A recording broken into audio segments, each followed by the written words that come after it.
2012년 새해가 밝았습니다. 우리 하나님의 은혜와 평강과 임마누엘의 은총이 여러분의 인생 속에, 삶 속에, 가정 속에, 자녀들에게 기도하는 일들 위해 함께 하시기를 주의 이름으로 축복합니다. 하나님이 우리와 함께 하십니다. 새해에도 하나님이 여러분을 도우십니다.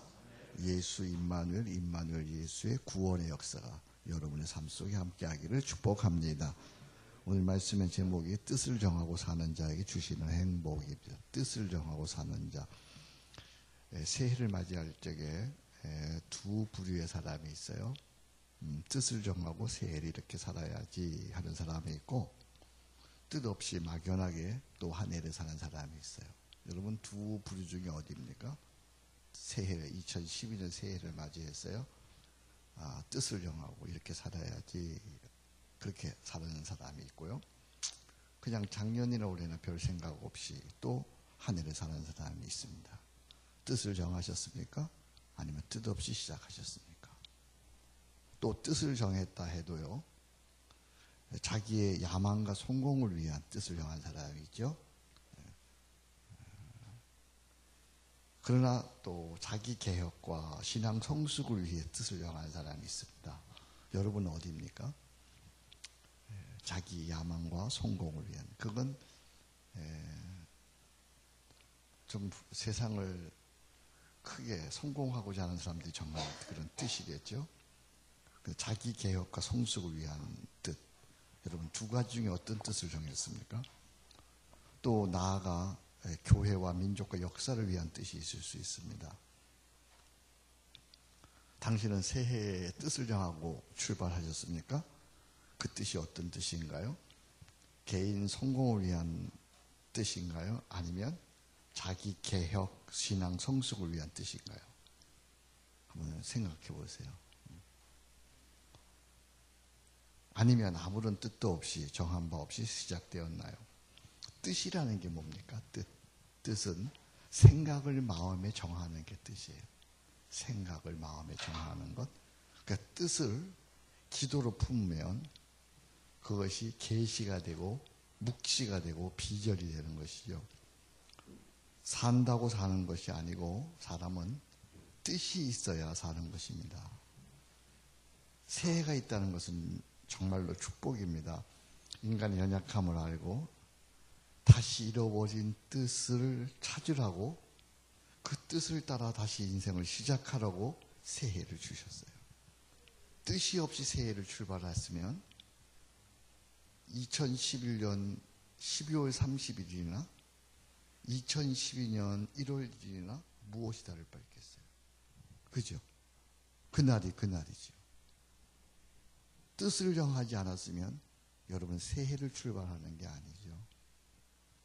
뜻을 따라 어저께까지 뜻이 없었을지라도 뜻을 따라 다시 시작하라고 새해를 주신 줄로 믿습니다. 일찍이 민족의 선각자였던 함석훈 선생은 어두운 밤에 새벽별 같은 화두를 던졌습니다. 여러분 함석훈 선생 아시나요? 1970년도, 저 70년, 정말 그때 젊은이들의 정신과 뜻을 이끈 시대의 선생님이셨죠. 신앙적으로는 그분은 교회를 그렇게 중요시하지 않는 그런 분이었습니다만, 그러나 참 그분의 뜻은 대단했어요. 뜻으로 생각하는 백성이라야 산다, 그런 책을 내시기도 했죠. 그분의 글 중에 이런 글이 있어요. 들어보세요. 생각하는 백성이라야 산다. 모든 일에는 뜻이 있다. 모든 일은 뜻이다. 뜻에 나타나는 것이 일이요 물건이다. 뜻 있으면 있다, 존재. 뜻 없으면 없다, 무. 뜻 품으면 사람. 뜻 없으면 사람 아니. 뜻 깨달으면 얼, 영. 못 깨달으면 흑. 전쟁을 치르고도 뜻도 모르면 개요 돼지다. 영원히 멍에를 메고 맷돌질을 하는 당나귀다. 당시 함석헌 선생님이 우리의 가슴속에, 또 우리의 시대 청년들에게 강렬한 인상을 준 것은 그분의 말이 뜻이 있었고요. 그분의 말이 과격했어요. 여기. 뜻 품으면 사람, 뜻 없으면 사람 아니, 뜻 깨달으면 얼, 영, 못 깨달으면 흑, 전쟁을 치르고도 뜻도 모르면 개요돼지다. 영혼이 멍에를 메고 맷돌질을 하는 당나귀이다. 어때요, 여러분? 여러분 뜻을 정하고 새해를 출발하시나요? 오늘 본문에 보면 다니엘이라는 친구가 있습니다. 이 다니엘은 바벨론 포로로 잡혀와 있습니다. 그의 세 친구하고 바벨론 포로로 잡혀와 있습니다. 당시에 다니엘 나이에 여러분 정신 좀 차리세요. 14살에서 15살입니다. 근데 왕의 미래의 좋은 그룹으로 선택될 만치 다니엘은 재능 있고 실력이 있는 소년이었습니다. 다니엘과 그의 친구에게는 비록 인질로 바벨론에 잡혀와 있지만 왕의 진미와 포도주가 제공될 만치 당시에 그들은 최상의 생활 환경이 제공되어져 있습니다. 그러니까 출세와 성공은 보장되어져 있는 거죠. 그의 앞길은 탄탄대로죠. 그러나 이 다니엘과 세 친구는 좋은 환경에 만족하지 않고 하나님의 사람으로 다르게 살기를 원했습니다. 이게 더 놀라운 거예요. 오늘 8절 말씀 한번 보실까요? 오늘 아트교회 주시는 말씀인데 1장 8절 말씀. 여러분 아무리 힘들어도 성경은 내 성경 갖고 다녀야 돼요. 그러면 믿음이 안 자라요. 성경 안 갖고 다니면 성경을 갖고 다녀야 되고요. 글쎄 우리도 이렇게 아트 예배를 드리지만 예배 드리기 전에 찬송을 좀 해야 돼요. 찬송을 해서 내 신앙을 고백해야 신앙이 생기거든요. 8절이에요. 8절. 같이 읽겠습니다. 다니엘은 뜻을 정하여 왕의 음식과 그거 마시는 포도주로 자기를 더럽히지 아니하리라 하고 자기를 더럽히지 아니하도록 한관장에게 구하니. 다니엘은 뜻을 정했어요. 어떤 뜻을 정했죠? 어떤 뜻이요? 네? 그가 뜻을 정했어요. 무슨 뜻을 정했어요? 대답해 보세요. 왕의 음식과 그가 마시는 포도주로 자기를 더럽히지 아니하리라. 이렇게 뜻을 정했어요. 왜 이런 뜻을 정했을까? 생각해 보세요. 왜 이런 뜻을 정했어요? 당시 왕의 진미는 바벨론 신에게 드려진 후에 왕에게 주어진 음식이기 때문에 우상의 제물과 상관된 연관된 것이었어요. 여기서 그래서 8절에 자기를 더럽히지 아니한다 이런 단어 쓰죠. 자기를 더럽히지 아니한다. 이 단어가 의미하는 바가 뭐예요? 우상의 제물이라도 신앙 양심에 따라 먹을 수도 있고 안 먹을 수도 있어요. 여러분 제사 음식 먹을 수 있어요? 못 먹어요? 네? 제사 드리는 음식 여러분 시골 가면 제사 드릴 텐데 밤에 12시에 제사 드리고 그럼 그 음식 먹어야 돼요? 안 먹어야 돼요? 빨리 대답하세요. 네? 먹어야 돼요? 안 먹어야 돼요? 네. 여러분 양심에 꺼리키면 먹지 마세요. 근데 여러분 양심에 꺼리키지 않으면 먹어도 돼요. 무엇이든지 우리 자유할 수 있어요. 근데 이 다니엘은 하나님의 백성으로서 세상의 문화와 다르게 구별되게 살고 싶었어요. 내가 이거 안 먹고도 내가 이런 고기 이런 맛있는 음식 안 먹고도 얼마든지 건강 유지할 수 있고 얼마든지 하나님의 백성으로서 자긍심을 가지고 살 수 있다 이렇게 생각한 거야. 그러니까 음식을 먹느냐 안 먹느냐 여러분 담배를 피우느냐 안 피우느냐 술을 마시느냐 안 마시느냐 이게 중요한 게 아니에요. 하나님의 백성으로서 내가 자긍심을 가지고 이거 하지 않더라도 내가 얼마든지 하나님의 백성으로 멋지게 살 수 있다. 그러면 안 하는 거예요. 이 다니엘과 세 친구는 하나님의 백성으로서 세상 문화와 다르게 구별되게 살아야 한다고 뜻을 정한 것이죠. 우리 크리스찬 역시 세상 안에서 살지만 in the world 세상 안에 살죠. 그러나 not in the world 세상에 속하지 않은 사람들이죠. 그러니까 세상 사람들과는 분명 다르게 살아야 되죠. 다르게 세상 사람들. 여러분 세상 사람들하고 크리스찬이 어떻게 달라요? 옷을 다르게 입나요? 네, 그렇죠. 옛날에 전도사님들이나 거룩한 사람 옷을 다르게 입었죠. 아니면 어떻게 다르게 살아요? 먹는 게 다른가요? 크리스찬이라고요? 뭐가 다른 거예요? 크리스찬이라고 다른 게요? 크리스찬이라고 할 텐데 세상에 살지만 세상 사람들과 다른 잘 들어보세요. 가치관. 한번 따라합시다. 가치관이 뭐예요? 가치관. 중요하게 생각하는 게 다르다는 거죠. 세상 사람들이 중요하게 생각하는 거하고 우리 크리스찬이 중요하게 생각하는 게 다른 거죠. 무엇을 더 가치 있게 생각하냐? 세상 사람들은 돈을 가치 있게 생각해요. 세상 사람들은 성공을 가치 있게 생각해요. 생각하는 사람은 자리를 다 가치 있게 생각해요. 여러분도 똑같이 그것을 가치 있게 생각한다면 여러분 크리스찬 아니? 그 교회만 다니는 사람이죠. 그러니까 크리스찬은 세상 사람들과 다른 가치관을 갖고 살아요. 크리스찬은 세상 사람들과 다른 방향을 갖고 있어요. 다른 방향. 방향이 달라요. 세상 사람들과. 크리스찬은 세상 사람들과 다른 목적을 가지고 살아요. 다른 목적. 우리는 살아도 무엇을 하든지 먼저 하나님의 뜻이 먼저죠. 하나님의 영광이 먼저죠. 뜻이 다르고요. 그리고 목적이 다르죠. 크리스찬은 세상 사람들과 능력이 달라요. 능력. 세상 사람은 돈 힘으로 살아요. 그죠? 세상 사람은 밥 힘으로 살아요. 세상 사람들은 자리 힘으로 살아요. 근데 우리는 무슨 힘으로 살아요? 성령의 힘으로 살아요. 이거 봐야 아멘을 안 해요. 우리 크리스찬은 믿음의 힘으로 살아요. 그죠?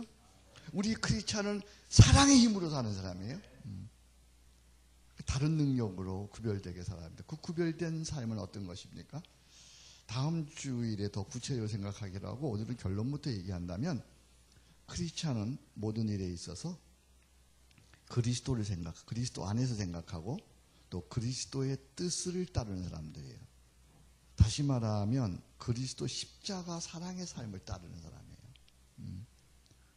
그러니까 우리는 성공이나 자아 성취나 자아 실현을 위해 사는 사람들이 아니에요.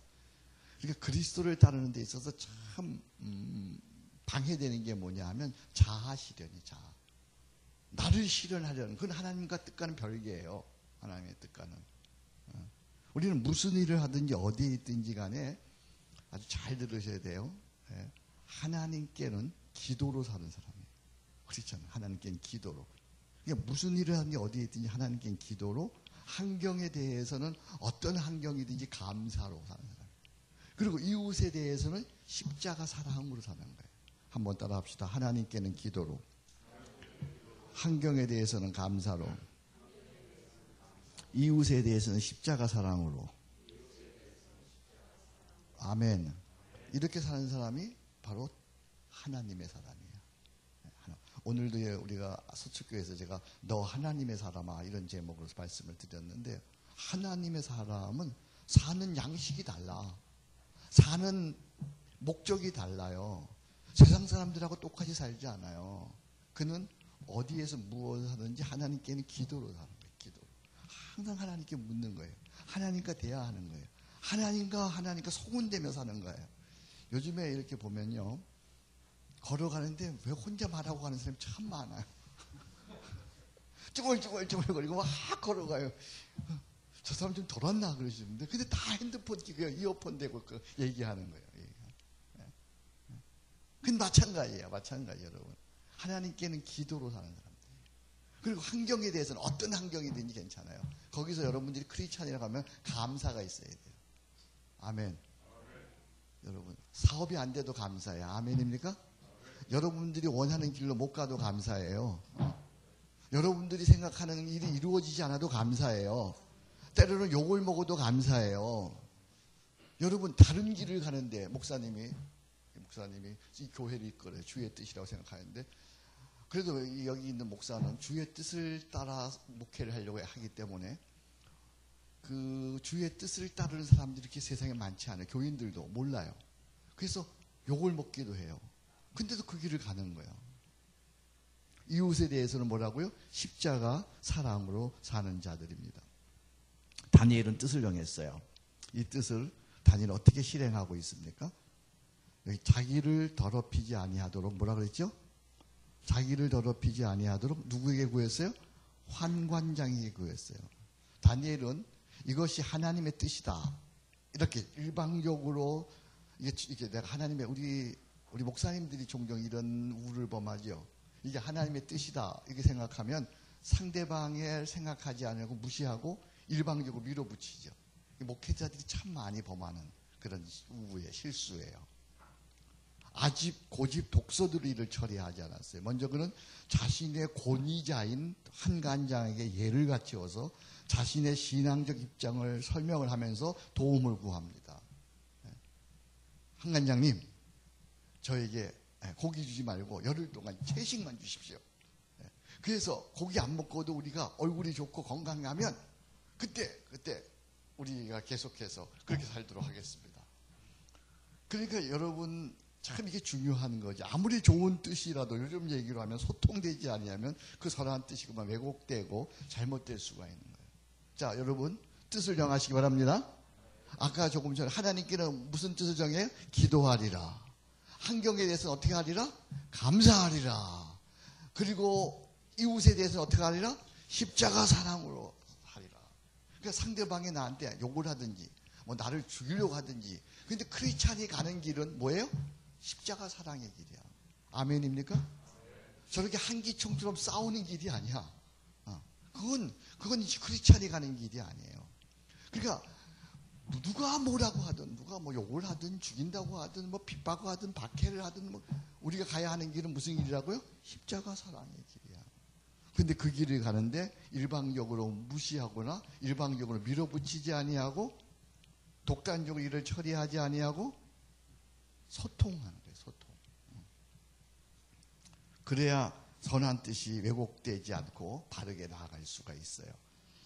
제가 요즘 저희 부친으로부터, 저희 아버지 86세이세요. 부친으로부터 소통을 배웁니다. 아버지께서 기가 어둡고 말이 어눌해져서 서로 소통하기가 참 어려워요. 여러분들 나이 많으신 어르신들 모셔보셨어요? 이 기가 해서. 근데 놀라운 건 당신이 듣고 싶은 얘기만 들어요. 들어야 되는 얘기만 들어요. 그런데 그럼에도 저희 아버지하고 저하고 소통이 잘 돼요. 그것은 제가 요즘 3가지 덕목을 아버지를 통해서 훈련받고 있기 때문에 그래요. 하나가 뭐냐면 겸손, 낮춤이에요. 또 하나가 뭐냐면 관심이에요. 또 하나가 뭐냐면 인내예요. 그러니까 소통하려면 이 3가지 덕목이 있어야 돼요. 한번 따라 합시다. 겸손, 관심, 인내. 그러니까 사람하고 소통하려면, 저도 뭐 어떻게 생각하면 높지 않지만 이 교회에서는 제가 제일 높을 수 있잖아요. 그죠? 그러면 내가 여러분하고 소통하려면 저를 낮춰야 돼요. 그 다음에 관심을 가져줘야 돼요. 그 다음에 인내해야 돼요. 제가 참 약한 것이 이 상담인데 요즘은 제 부친 덕분에 제법 어르신들과 소통이 가능하게 됐어요. 얼마 전에 한 어르신 권사님이 목양실에 병든 무거운 몸으로 저를 찾아오셨어요. 당신의 어려운 인생 이야기, 그리고 육신의 아픈 이야기들 뭐 쭉 하세요. 어르신 되면 여러분 아시나요? 머리부터 발끝까지 안 아픈 데가 없어요. 여기도 아프다 저기도 아프다 이런 어려움이 있다. 그 얘기를 제가 한 1시간 정도 다 들어드렸어요. 당신은 글을 몰라서 송구영신 예배 때에 그 기도 제목을 못 썼다고 하시면서 자기 그 기도 제목 이렇게 누가 좀 써줬으면 하세요. 그래서 제가 다 들어서 그 기도 제목을 써드렸어요. 예. 그리고 다시 읽어드렸어요. 이렇게 쓰면 되겠냐고 다시 확인했더니 이분이 얼마나 좋아하시는지요. 그러면서 하시는 말씀이 어젯밤에 너무 아파가지고 잠을 못 잤는데 그 잠을 못 자서 기도를 했는데 하나님께서 연속 2번의 음성을 들려주셨대요. 모르겠어요. 그 음성이 어떤 음성인지는. 하여튼 하나님께서 음성을 들려주셨대요. 들려주신 음성이 뭐냐면 그 할머니가 권사님이 손자를 보고 있어요. 손자를 보고 있으니까 그 손자 보면 한 달에 한 5, 60만 원 주시는 모양이에요. 그 며느리가. 그래서 그 알바에서 받은 것, 너 손자 알바에서 받은 거 목사님께 갖다 드려라. 목사님께서 기니 쓸 때가 있다. 이렇게 음성을 주셨대요. 그 음성에 순종해서 한 60만 원 정도 가지고 오셨다고 하시면서 봉투를 내놓으셔요. 그래서 제가 권사님, 제가 어머니 같은 권사님께 용돈을 오히려 드려야 하는데 제가 어떻게 이걸 받습니까? 받은 거나 진배 없으니까 그냥 가져가세요. 제가 그냥 기도해 드릴게요. 그리고 손을 얹어 간절히 축복 기도를 해드렸습니다. 권사님은 눈물을 흘리면서 고맙다고 하시면서 기어이 그 봉투를 제 주머니에다 넣어주시는 거예요. 너무 권사님이 고맙다고 하시면서, 그래서 저도 또 너무 거절하는 것이 그분의 신앙을 거절하는 것 같아서 받고 그분을 꼭 안아드리고 축복해드렸어요. 그분을 마중하고 돌아오면서 저는 하나님께 푸념 아닌 푸념을 했어요. 하나님, 어찌하려고 가난하고 나이 많은 가부에게 그런 말씀을 하신 겁니까? 우리 교회에는 부잣집 하나님도 많고 사장님도 많은데 어찌 저 가난한 노인에게 그런 말씀을 다 하셨습니까? 그러자 하나님께서 제 마음에 이런 생각을 주세요. 내가 왜 부자들에게 말하지 않았겠니? 그들은 부자여서 내 음성을 듣지 못한단다. 우리 아트교회 여러분, 새해에는 하나님과 좀 잘 소통하면 좋겠어요. 가난한 나이 많은 부부가 나이 많은 그런 가부가 찾아오는 것이 아니라 새해에는 여러분들이 하나님 음성을 듣고 좀 소통해서 저를 찾아오기를 축복합니다. 소통의 새 덕목이 뭐라고요? 겸손. 그 다음에요? 관심, 인내. 그러니까 새해에는 다 따라합시다. 겸손, 관심, 인내. 새해에는 겸손과 관심과 인내로 우리 아트교회 식구들끼리 소통이 많이 이루어지길 축복합니다. 또 부부간에도 이런 소통이 이루어지기를 바랍니다. 또 목사와 교우 간에도 이런 소통이 이루어지기를 바랍니다. 뜻을 정했어요. 뜻을 정하면 나 혼자 가는 게 아니야. 우리가 아까 처음에 어떤 뜻을 정했죠? 어떤 뜻을 정했죠? 기도하며 살리라. 그죠? 어떤 뜻을 정했죠?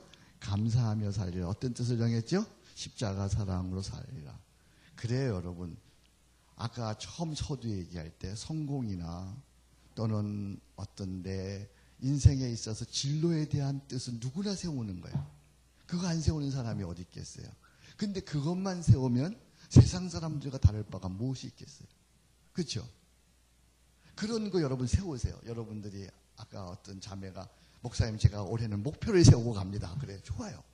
그런 목표를 세우고 가세요. 근데 그것만 세우고 가면 세상 사람들과 다를 바가 뭐 있겠어요? 그런 걸 세우지만 그러나 그거와 함께 더불어 아니면 그거 이전에 나는 새해에는 하나님께는 기도로 살리라. 아멘. 어떤 환경 속에서도 감사로 살리라. 그리고 누구를 대하든지 십자가 사랑으로 살리라. 근데 그것을 내 고집대로 내 뜻대로 밀고 가는 게 아니고 사람들과 소통하면서 가는 거지. 어떻게 소통해요? 낮추면서. 어떻게 소통해요? 관심을 가지면서. 어떻게 소통해요? 인내하면서. 이것을 빌립보서 2장 3절에는 이렇게 얘기합니다. 같이 읽습니다. 아무 일에든지 다툼이나 허용으로 하지 말고 오직 겸손한 마음으로 각각 자기보다 남을 낮게 여기고 각각 자기 일을 돌볼 뿐만 아니라 또한 각각 다른 사람들의 일을 돌보아 나의 기쁨을 충만하게 하라. 아멘. 자, 이제 우리 뜻을 세우고 가십시다. 주의 뜻대로 살기로 뜻을 정하십시오. 기도로 사십시다. 감사로 사십시다. 십자가 사랑으로 사십시다. 이런 시가 있어서 오늘 이 시로 여러분 말씀을 마치려고 그래요. 참 기가 막힌 시예요. 저는 어디서 이런 시들이 눈에 띄는지 몰라요. 사람은 사랑한 만큼 산다. 저 향기로운 꽃들을 사랑한 만큼 산다. 저 아름다운 목소리의 새들을 사랑한 만큼 산다. 숲을 온통 싱그러움으로 채우는 나무들을 사랑한 만큼 산다. 사람은 사랑한 만큼 산다. 이글거리는 붉은 태양을 사랑한 만큼 산다. 외로움에 젖은 낮달을 사랑한 만큼 산다. 밤하늘의 별들을 사랑한 만큼 산다. 사람은 사랑한 만큼 산다. 홀로 저문 길을 아스라이 걸어가는 봄, 여름, 가을, 겨울의 나그네를 사랑한 만큼 산다. 예기치 않은 운명에 몸부림치는 생애를 사랑한 만큼 산다. 사람은 그 무언가를 사랑한 부피와 넓이와 깊이만큼 산다. 그만큼이 인생이다. 아멘. 우리 아트교회에서 이렇게 사랑하며 사십시다. 많이 못 모이면 어때요? 이런 사람들을 만나면 행복한 거지. 그죠? 이런 동지들이 있으면 우리가 29일이면 세상을 변화시킬 수 있지요. 그렇지 않아요, 여러분? 정말 새해의 뜻을 정하고 가기를 주의 이름으로 축복합니다.